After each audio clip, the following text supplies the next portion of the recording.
Allah.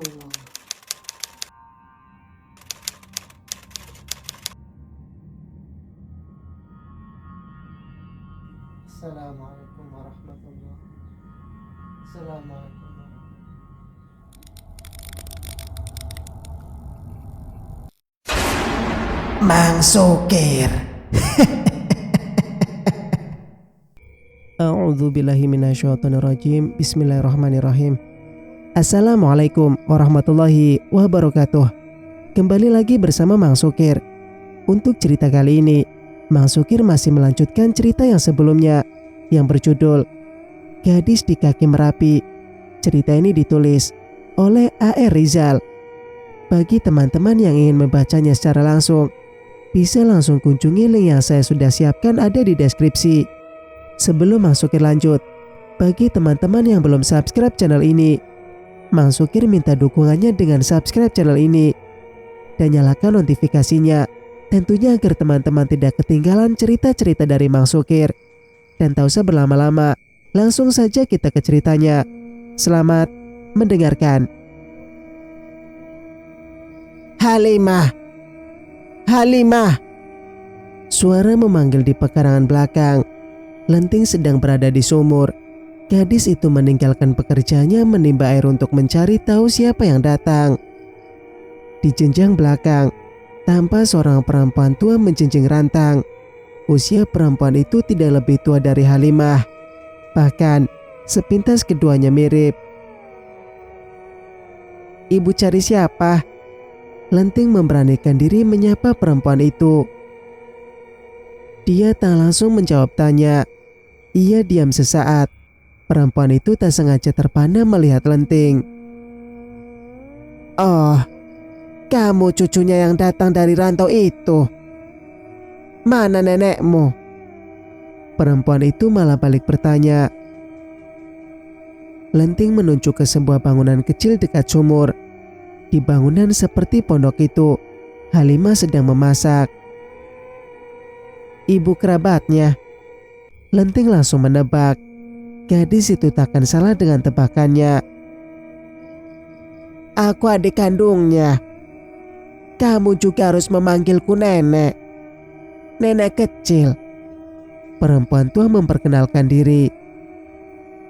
Lenting mendekati perempuan itu. Ia meraih tangan dan menciuminya. Perempuan itu kemudian membelai rambut Lenting. Kamu anak yang baik. Cucu laki-lakiku yang seorang itu tak pernah mencium tanganku. Perempuan tua itu tanpa canggung memelas di hadapan Lenting. Siapa cucu laki-laki itu? Lenting penasaran dengan cucu laki-laki yang dimaksud. Muiz. Perempuan itu menjawab singkat. Raut mukanya tampak bersemangat. Lenting menghela napas panjang. Ia ikut mengutuk pemuda yang telah menjemputnya di pangkuan bus itu. Tak mengherankan, kelakuan Muiz begitu menjengkelkan. Kelakuan pemuda itu sudah menjadi tabiat buruknya. Aku sudah bertemu dengannya. Dia cuek sekali. Lenting ikut memelas. Kelakuannya memang menjengkelkan. Tapi jangan membencinya. Dia anak yang baik. Sama sepertimu. Cucu-cucuku semuanya baik. Secepat kilat, suasana hatinya berubah. Perempuan tua kini malah menyanjung puja. Lenting tersenyum. Ia sangat senang sekali. Perempuan tua yang minta dipanggil nenek kecil itu sama seperti Halimah. Keduanya nenek yang baik. Walaupun kenyinyiran melekat pada keduanya, Lenting ingin bercerita panjang lebar dengan perempuan tua itu. Gadis itu ingin mengenal lebih dalam neneknya yang lain. Tapi belum sempat bercerita, tiba-tiba Halimah muncul dari arah dapur. Apa yang sedang kalian bicarakan? Heboh sekali ku dengar dari tadi. Halimah langsung menggerutu. Tak ada yang memperbincangkanmu. Perempuan tua menampik perkataan Halimah. Kamu sudah memperkenalkan diri kepada bocah itu. Halimah bertanya kepada perempuan tua yang minta dipanggil nenek kecil sambil menunjuk ke arah Lenting. "Dia sudah tahu kalau aku neneknya," perempuan tua menjawab singkat. "Dia akan terus-terusan menanyakan namamu." Halimah menimpali. "Oh, aku tadi tak sengaja menyebut namamu." Perempuan tua menepuk jidat. Ia mengaku teledor di hadapan Halimah. "Nenekmu ini bernama Rudiah." Halimah memperkenalkan perempuan tua kepada Lenting. "Tak ada nenekmu yang lain. Hanya aku dan Rudiah." "Berarti aku punya dua nenek?" Lenting tersenyum riang. "Jangan senang dulu. Kamu itu satu-satunya cucu perempuan. Di rumah ini, perempuan menanggung semua beban." Halimah langsung menimpali. Lenting tak mengerti maksud perkataan Halimah. Nada suara perempuan tua itu terasa janggal di telinga Lenting. Ada makna yang tersembunyi. Lenting ingin mencari tahu, tapi gadis itu sedang malas untuk memikirkannya. Saat ini, gadis itu hanya mau membayangkan hal yang menyenangkan saja. Ia memilih tak menanggapi perkataan Halimah. "Bawa rantang ini ke dalam." Rudiah menyodorkan rantang yang dibawanya kepada Lenting. Cara perempuan itu menyuruh sama saja seperti Halimah. Lenting meraih rantang, walau dengan berat hati. Gadis itu tanpa kepayahan menjinjing. Rantang berisi penuh dengan makanan. Beratnya menjadi tak ringan. Lenting meski bersusah payah membawanya ke atas rumah. "Jangan lupa, isinya kamu pindahkan ke piring dan cembung. Lalu rantang itu kamu bersihkan." Halimah memberi perintah yang lain kepada Lenting. Perempuan itu sepertinya tak mau kalah dengan Rudiah.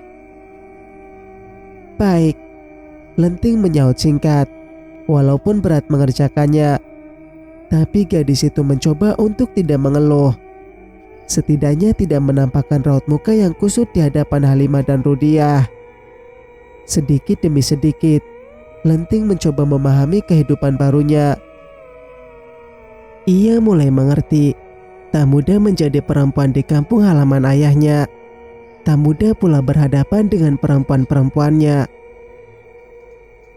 Singkat cerita, Halimah tidak memiliki anak perempuan. Karena itulah, ia sangat tergantung kepada anak Rudiah. Anak perempuan saudaranya itu berarti anaknya juga. Tapi, anak yang terlahir dari rahimnya itu tetap saja berbeda. Setidaknya dari pandangan orang-orang kampung, perempuan yang tak memiliki anak perempuan adalah aib. Karena itulah, Lenting menjadi berbeda di hadapan Halimah. "Kelihatannya enak sekali." Lenting memuji makanan yang dikeluarkan Halimah dari dalam rantang. Sering Lenting melihat makanan itu, tapi belum pernah sekalipun mencicipi. Seketika, air liurnya menetes membasahi bibirnya. "Ini tambusu. Dari usus sapi yang di dalamnya berisi telur. Kuahnya dari santan kental. Kenikmatannya ada pada rempah-rempah yang membaur di dalamnya." Halimah menerangkan sambil meletakkan makanan yang diambil dari rantang ke dalam piring dan cembung di atas meja kayu. "Boleh aku mencobanya?" Lenting memasang raut penuh harap. Gadis itu tak lagi bisa menahan diri. "Nanti, anak gadis itu harus menenggang selera." Halimah menapik tangan Lenting yang sudah menjulurkan piring ke cembung. "Panggil Muiz, suruh dia kemari." Halimah ingin Lenting mengerjakan sesuatu terlebih dahulu. Halimah seperti tak pernah berhenti untuk membuat perintah. Lenting tampak bingung. Kemana ia harus mencari pemuda tanggung itu? Muiz tak tampak di rumah kayu. Sebentar berpikir, tiba-tiba gadis itu teringat akan sesuatu ketika Muiz menjemputnya. Pemuda tanggung itu membawa sepeda motornya ke pekarangan sebelah rumah kayu. Barangkali Lenting bisa menemukan Muiz di tempat itu. Lenting turun dari rumah kayu. Dari pekarangan belakang, gadis itu menuju ke samping rumah. Baru beberapa langkah di pekarangan sebelah, Lenting melihat Muiz sedang sibuk dengan sepeda motornya. Gadis itu mendekat. "Muiz," Lenting memanggil. Suaranya mengejutkan pemuda tanggung. Muiz langsung membalikkan badan, melihat ke arah Lenting dengan tatapan heran. Tapi gadis itu belum selesai. "Kau disuruh naik ke rumah. Bergegaslah." Lenting menirukan cara Halimah membuat perintah. Muiz tak membantah. Pemuda tanggung itu sepertinya sudah paham maksud dari perkataan Lenting. Pasti ada seseorang yang menyuruh gadis itu. Dan Muiz tak bisa menyangka perintah Halimah. "Iya, aku membasuh tangan dulu." Pemuda tanggung bangkit. Ia meninggalkan sepeda motornya begitu saja. Muiz bergegas berjalan ke pekarangan belakang. Ia menuju ke sumur. Setelah menimba air, Muiz membersihkan tangannya yang kumuh karena tersapu oli dari sepeda motornya. Pemuda itu kemudian naik ke atas rumah. Lenting sudah lebih dahulu tiba di ruang makan. Setiba di rumah makan, Muiz langsung duduk di kursi kayu. Ia sudah tahu di mana tempatnya. Pemuda itu pun sudah siap untuk menerima berondongan pertanyaan dari Halimah. Kenyinyiran yang menjadi makanan harian bagi pemuda tanggung. "Kenapa hanya kau sendirian? Mana ayahmu? Kau tak mengajaknya?" 3 pertanyaan dalam satu tarikan nafas. Muiz sampai sesak dibuatnya. "Dia masih bekerja. Tanggung katanya. Nanti makan siangnya biar aku yang bawakan." Pemuda itu membutuhkan waktu yang lebih lama untuk menjawab pertanyaan Halimah dalam beberapa tarikan nafas. Halimah tampak tak puas dengan jawaban Muiz. Tapi perempuan tua itu sama sekali tak pernah memikirkan jawaban. Sekedar penjawaban tanya saja sudah cukup. Perempuan tua itu kemudian melirik ke arah Lenting yang duduk di sebelah Muiz. "Ambilkan piring." Halimah memberi perintah kepada Lenting. Lenting memandang heran. Ia sudah mengambil piringnya dari tadi. Gadis itu merasa tak enak hati mesti mengambilkan piring untuk Muiz. Pemuda tanggung bisa mengambil piringnya sendiri. Muiz pasti lebih paham di mana piring diletakkan. Setiap sudut rumah kayu sudah hafal di kepalanya. "Muiz kan bisa makan sendiri." Lenting menafikan perintah Halimah. Gadis itu protes. "Kau benar-benar tak mengerti adab sebagai perempuan." Halimah menggerutu. "Celaka. Ayahmu itu tak pernah mengajarkannya." Halimah menyimpan kerumuk di dalam dadanya. "Ayah tak pernah mengajarkan apa-apa kepadaku. Aku belajar sendiri. Semuanya bisa aku kerjakan." Lenting memberi sedikit perlawanan. "Tapi kau tak tahu, ada yang tak harus dikerjakan oleh anak perempuan. Kalau kau kerjakan juga, itu menjadi tabu." Halimah tak senang Lenting menyangga perkataannya. "Apa contohnya?" Lenting sama sekali tak merasa penasaran. Ia hanya ingin menguji Halimah. Halimah menghela napas panjang. Perempuan tua itu mulai merasa tertantang. "Jangan duduk di sebelah saudara laki-lakimu yang sedang makan." Halimah melarang sambil menjulurkan wajah menyeringai kepada Lenting. "Aku mau makan." Lenting sekali lagi protes. Gadis itu belum menyerah. "Kau harus menunggu giliranmu setelah saudara laki-lakimu." Nada suara Halimah lebih tegas. Perempuan tua itu memberi ultimatum. Lenting kehilangan nyali. Gadis itu tak berani lagi menyanggah. Ia berdiri sambil bersandar di dinding kayu, hanya bisa memperhatikan Muiz di meja makan. Gadis itu memperhatikan sambil menahan air liur ketika Muiz menyantap makanan dengan lahap. Tak tahan melihat lezatnya gulai tambusu, Lenting memilih menjauh dari ruang makan. Gadis itu duduk menanti di ruang tengah sambil berharap Muiz tak menghabiskan semua makanan. Gadis itu mengutuk adab yang dikatakan Halimah. Adab itu tak adil baginya sebagai anak perempuan. Seharusnya anak perempuan itu setara dengan anak laki-laki. Tak perlu ada yang didahulukan, tak perlu ada yang dikemudiankan. Lenting menggerutu sambil menarik-narik ujung rambutnya yang panjang tergerai. Kenapa mukamu ditekuk seperti anak ayam yang kehilangan induk begitu? Halimah datang menyapa Lenting yang duduk bersandar sambil menjulurkan kedua kakinya. Kenapa aku tak boleh makan bersama Muiz? Aku seperti dianaktirikan. Lenting memasang wajah kesal. Makanan itu dari Farida. Anak perempuan Rudia itu memasak untuk suami dan anak laki-lakinya. Kau harus mengerti kedudukanmu sebagai anak perempuan. Tak perlu menggerutu seperti itu. Kau dan aku di rumah ini bernasib serupa. Halimah mencoba menenangkan Lenting dengan kalimat panjang. Tak terlalu mendengarkan perkataan Halimah. Lenting tak bisa untuk tidak melihat wajah perempuan tua itu. Tanpa perubahan pada raut wajah Halimah, ada kesedihan di balik kurat-kurat keriput di sana. Lenting mengerti, ia tak bisa memaksakan sesuatu kepada Halimah. Banyak hal yang membatasi perempuan, bahkan di rumahnya sendiri. Singkat cerita, suara palu memukul besi terdengar saut menyahut. Suara itu mengusik petang yang tenang. Lenting menjulurkan kepala keluar jendela kamar. Ia mencari tahu arah datangnya suara. Pandangan gadis itu terpaku ke bangunan seperti gudang di sebelah rumah. Tak salah lagi, ada yang bermain-main dengan palu dan besi di tempat itu. Lenting melangkah keluar kamar. Gadis itu melewati pintu belakang untuk menuju ke bangunan yang tampak seperti gudang di sebelah rumah.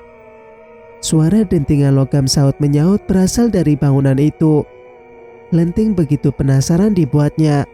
Ia pun ingin menyapa Muiz di tempat itu. Dari pekarangan belakang, Lenting melangkah ke bangunan seperti gudang. Bangunan berdinding papan itu tak memiliki jendela. Hanya ada pintu besar di depan. Pintu itu dibiarkan terbuka. Lenting dengan leluasa melihat-lihat dari pintu itu. Semua yang ada di dalam tampak dari luar. Ada yang mencarimu. Seorang laki-laki dewasa yang sedang memainkan palu besar berbicara kepada laki-laki muda yang duduk di hadapannya. Laki-laki muda itu langsung membalikkan badan ke arah pintu besar. Aku tak mengenalnya, ayah. Laki-laki muda membalas sekenanya. Ia sama sekali tak tertarik dengan seorang yang berdiri di bawah pintu besar. Dia saudaramu sendiri. Bagaimana mungkin kamu tak mengenalnya? Laki-laki yang dipanggil ayah berbicara dengan nada sedikit kesal. Ia menyalahkan sikap laki-laki muda. Laki-laki muda merasa bersalah. Ia memperbaiki kata-katanya.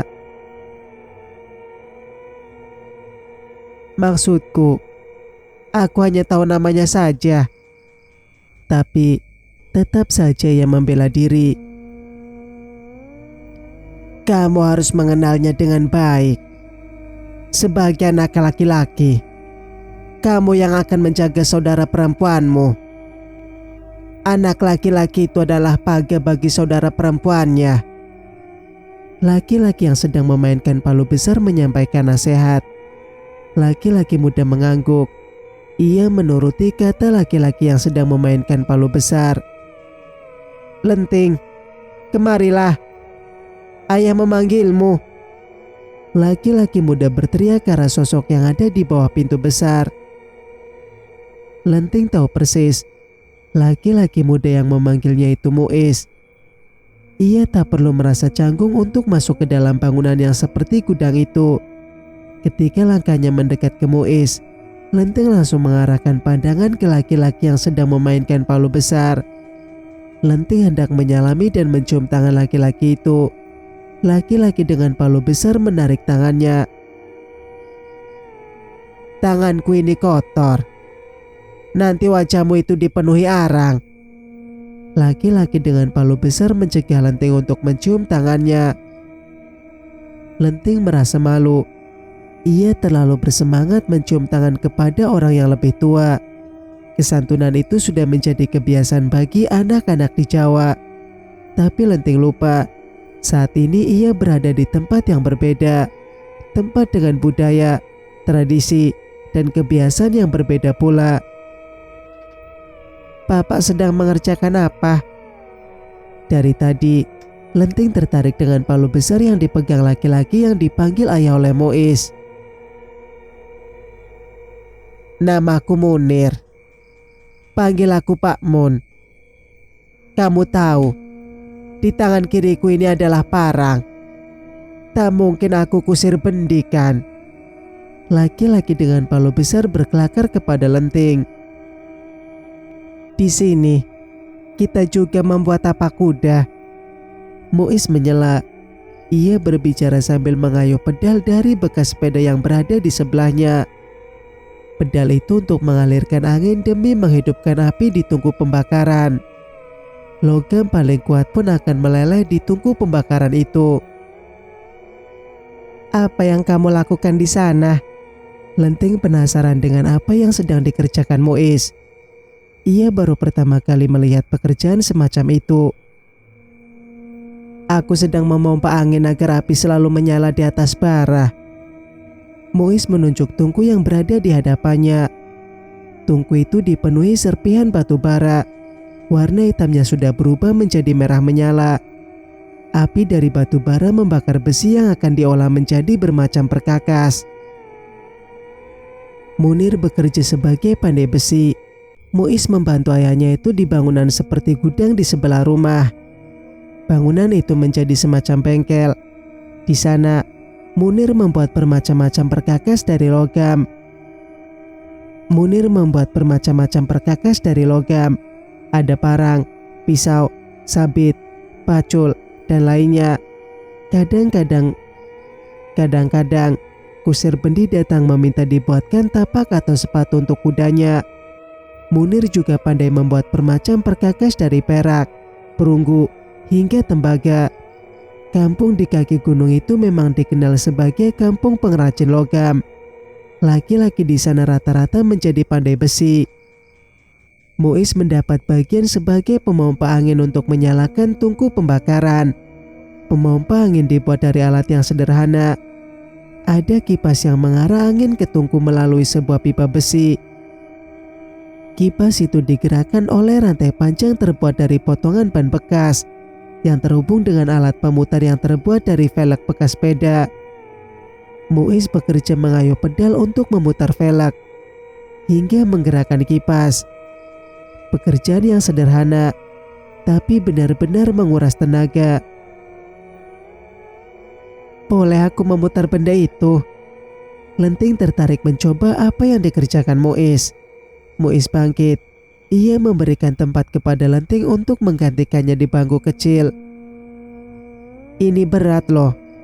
Muiz mencoba mengingatkan. "Aku kuat kok." Lenting begitu percaya diri. Ia duduk di bangku kecil. Tangannya meraih pedal. Lenting tampak kepayahan dengan satu tangan. Gadis itu menggerakkan kedua tangannya. Tak lama, Lenting tampak kelelahan. Keringat mengguyur sekucur wajahnya. "Itu bukan pekerjaan anak perempuan." Munir menyela. Lenting menarik napas sambil terengah-engah. Ia harus mendengarkan perkataan Munir. Ia menghentikan pekerjaan memompa. Pekerjaan itu membuat napasnya hampir saja putus. "Aku akan melihat-lihat saja." Lenting menyerah. Ia menyesal dengan rasa penasarannya. Kalau kamu ingin menjadi berguna di tempat ini, ambilkan cerek berisi air dari rumah kayu. Munir meminta tolong kepada Lenting dengan sebuah suruhan. Lenting langsung bangkit. Ia merasa senang disuruh oleh Munir.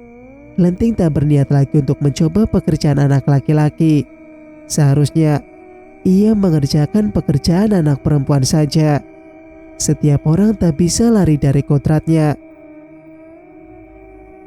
Takdir perempuan di kampung adalah mengerjakan pekerjaan rumah. Takdir yang buruk. Pekerjaan rumah itu tak ada habis-habisnya. Baru kali ini Lenting bisa paham bahwa persaingan hidup yang keras di ibu kota tidak ada artinya dibandingkan hidup di kampung. Di ibu kota, ia cukup meletakkan plastik berisi sampah di tiang listrik di depan rumah. Nanti, seseorang yang membawa gerobak akan mengambilnya dan membuang ke tempat pembuangan sampah. Di kampung, Lenting mesti membawa sampah ke pekarangan belakang, memisahkan sampah plastik dan sampah basah, lalu membakarnya. Sampah basah mesti dikubur di dalam tanah agar cepat menjadi kompos. Lenting membawa sampah dalam keranjang. Gadis itu telah menggali lubang untuk mengubur sampah basah. Kali ini, ia mesti membakar sampah plastik. Ada bekas pembakaran di pekarangan belakang. Di sanalah Lenting akan membuat api unggun. Gadis itu meletakkan sampah satu persatu ke tanah bekas pembakaran. Lalu, ia menyulut api dari korek api yang dibawanya. Asap mengepul, kemudian berganti dengan lidah api yang menjilat awang-awang. Lenting kembali menjulurkan sampah dari dalam keranjang. Pekerjaan yang sama dilakukan berkali-kali. Tapi tiba-tiba, sebuah suara mencegahnya. "Jangan kamu bakar barang itu!" Halimah menyela dari arah belakang. Lenting membalikkan badan. Ia menarik kembali tangan kanannya. Diperhatikan sesuatu yang ada di tangan kanannya itu. Sebuah botol minuman ringan yang sudah lusuh. "Botol bekas ini sudah usang. Untuk apa?" Lenting mempertanyakan alasan Halimah. "Nanti juga ada gunanya." Halimah menapik perkataan Lenting. "Kamu simpan benda itu di tempat barang bekas." Halimah memberi perintah. "Di mana?" "Di sana." Halimah menunjuk sebuah bangunan kayu seperti gubuk yang terletak di pekarangan belakang. Lenting tak berani membantah perintah Halimah. Ia melangkah ke gubuk kayu sambil menenteng botol plastik bekas. Gubuk itu sama sekali tak dikunci. Dengan begitu, Lenting tak perlu bertanya kepada Halimah tentang cara membukanya. Ketika menyingkap pintu gubuk, Lenting melihat bermacam-macam barang tak terpakai berserakan di lantai tanah. Di sudut kanan, ada rak-rak berisi kayu dan ranting. Gubuk itu juga digunakan sebagai tempat menyimpan kayu bakar. Barang-barang yang tak berharga. Pantaslah pintu kayu di gubuk itu tak pernah dikunci. Siapa pula yang hendak mencuri kayu bakar dan barang bekas? Lenting tampak bingung, hendak meletakkan botol plastik bekas di mana. Selain kayu bakar yang tersusun rapi di atas rak, barang-barang bekas di dalam gubuk berserakan di mana-mana. Lenting melempar botol plastik bekas ke sembarang arah. Benda itu menerpa kardus besar, lalu terpelanting ke tanah. Kardus besar itu menarik Lenting. Ia menjadi penasaran dengan kardus yang berukuran tak biasa itu. Lenting melangkah ke arah kardus besar. Sesaat, ia memperhatikan benda itu. Tertutup rapat. Beberapa bagiannya dilapisi lakban berwarna coklat tua. Butuh sedikit tenaga untuk membuka kardus itu. Dengan tak adanya pisau atau gunting, pekerjaan kecil itu menjadi tak mudah bagi Lenting. Tapi, gadis itu terlanjur penasaran. Ia mencari-cari di setiap sudut gubuk. Barangkali ada benda runcing atau tajam yang bisa digunakannya. Lenting hanya mendapatkan serpihan kayu. Itu sudah cukup baginya. Lenting menyongkel kardus besar menggunakan serpihan kayu. Ia harus mengerjakan secara hati-hati. Kalau sampai benda itu rusak atau hancur, habislah ia dimarahi Halimah. Butuh sedikit waktu bagi Lenting untuk membuka kardus besar. Ketika kardus itu terbuka, benda-benda yang ada di dalamnya membuat Lenting terpana. hanya pakaian bekas. Bagi Lenting, benda-benda di dalam kardus besar bukanlah barang sembarangan. Ada selendang, kain bermotif batik, kebaya, sunting, gelang dari tembaga, dan bermacam benda lainnya yang sudah akrab dengan Lenting. Dengan raut sumringah, Lenting membawa kardus besar ke dalam rumah.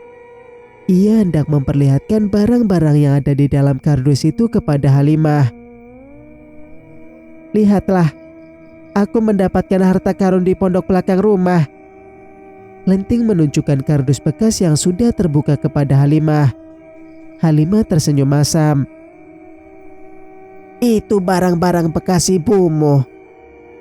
Pakaian waktu dia suka menari dahulu."